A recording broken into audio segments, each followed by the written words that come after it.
Hey guys, welcome back, and we're continuing here to work on low poly art on this John Petrucci Majesty guitar.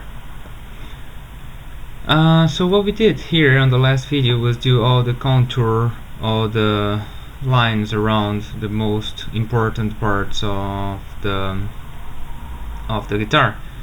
And now what we're going to do is do the smaller shaping inside the guitar, which will produce a nice effect. What I'm going to do now is start actually on the neck of the guitar, and to explain why I didn't want to do any of the frets nor the guitar strings. So what I'm going to do here, again using the polyline and on our vector layer, we're going to design just random polygons here inside. I really like to do triangles because they give a nice texture, like layering and stuff like that. So I do like this. I do like not very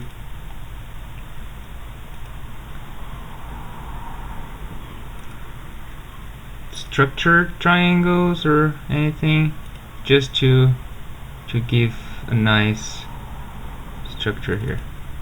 Okay, so we have our base structure for the neck, and we're going to do also like on the sides again. So just do the same thing, do like a couple of triangles.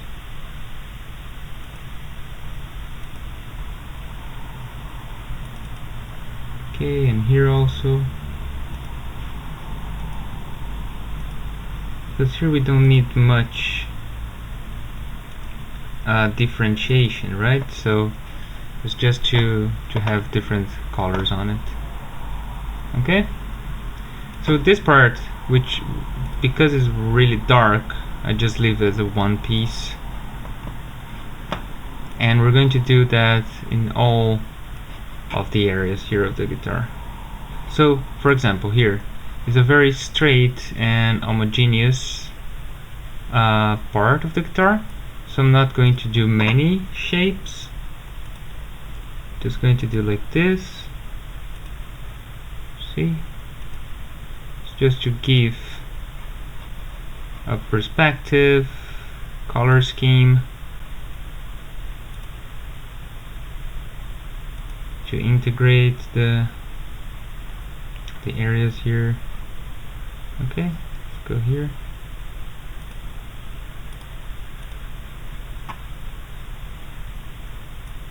Okay, and finish up.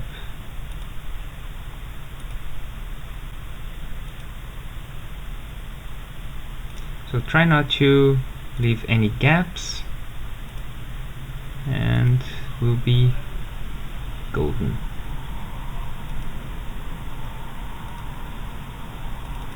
Okay,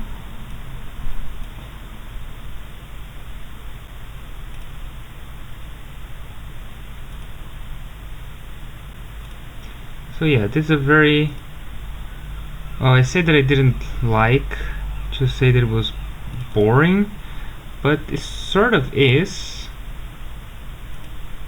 because even though it's a nice way of doing like illustration, different way of doing illustration, it is sort of boring. It is like a lot of work, and yeah, sometimes it can get boring, but yeah, not much. Not try to get too much boring. So yeah, so just make like random shapes here, just trying to create not depth or or shadow light or anything. It's just to fill the colors, not to leave like one large piece of black, you know, in the middle of the guitar. Yeah, so try to follow some pattern that you like. If you prefer another kind of polygon also, it's okay, no worries. Triangles work better for me, so I prefer. And in here, let's check here. In this place here, which is a very sleek and well, smooth piece of metal, what I'm going to do is I'm going to leave like large shapes here, because it will give the impression of this sleekness. You see, on the top I'll add some of my triangles, again just to give a different shaping, and yeah, looks cool. Looks pretty nice. Okay, so here is what we're going to do with all of the body of the guitar. Okay, let's go for it. From now on, I'm trying to follow some pattern, because in here we're going to try to add the depth that I was talking about. So it is nice for us to follow, for example, the shadow lines here. Okay, they will give a nice perspective, and then we'll start making the shapes. Okay, again, try not to leave any gaps, and we're trying to make it look like a curved material. So I'm doing this, adding more shapes in this area. You see how it's going to work.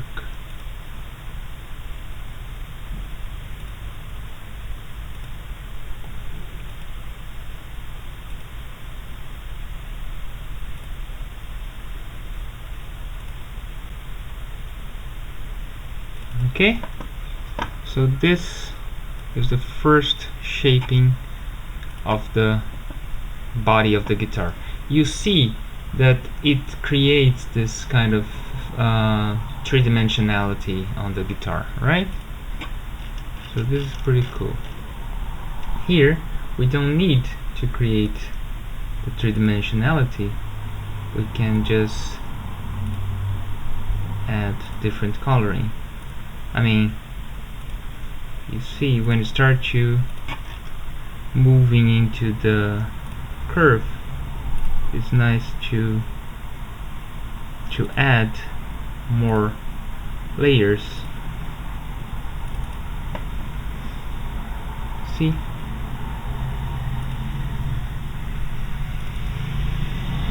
So it's mostly about this, trying to create the sense of movement, or the sense of curving, the sense of shaping the guitar. Yeah, but as I said, it is a hard job. A little bit annoying. You know what I'm going to do here?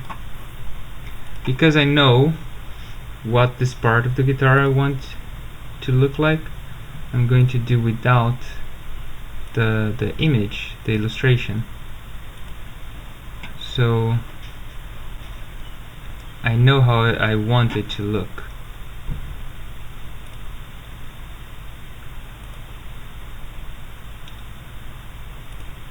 Okay, I'm just going around here.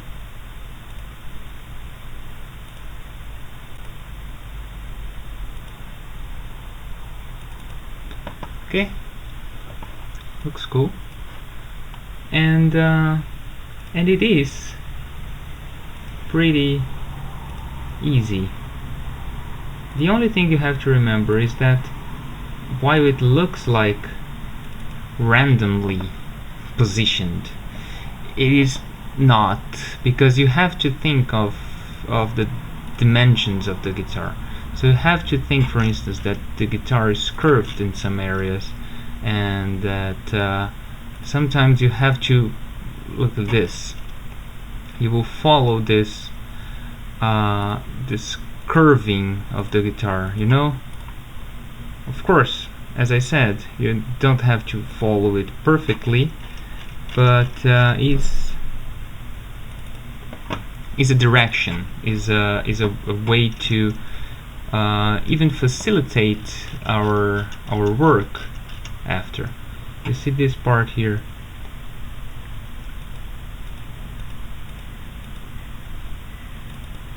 This is the part inside the guitar. Well, inside the curvature here. And here is the curvature, you see?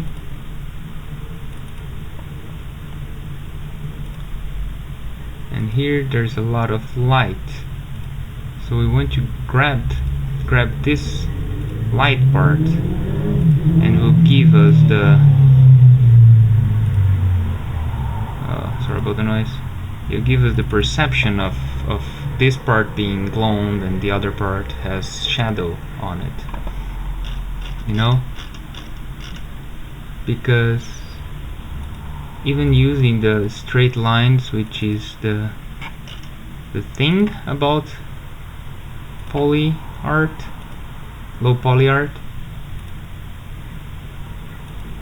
we try to give a sense of depth, and that's the most important thing, is to give the sense of depth, not necessarily give the sense of reality. Alright, I'm gonna show here how we're going to do the curving of the buttons, for instance.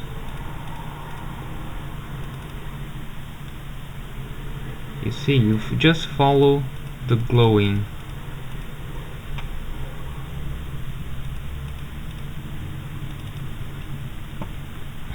And it will give you the depth and the shaping, the positioning that you want. You see?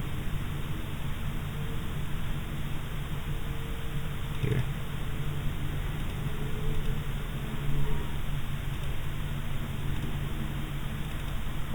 See? So this is the button. This is how it's going to look after. Then we add some layering here. You will see that it looks very similar to like video game models, and actually it is somehow how the video game CGI models are made, because when you're working with softwares like of 3D illustration and all this kind of things, you have this to create the structure of the object that you want to create, for you to later add the other textures and other layers. So it is somehow related to CGI, 3D animation, 3D art, and all this kind of things. It is, of course, simpler and use simpler tools, but it is somehow related. What I'm going to do, I'm going to move forward and do all the layering here, and then we move to the coloring on our next video. Alright, thanks for watching.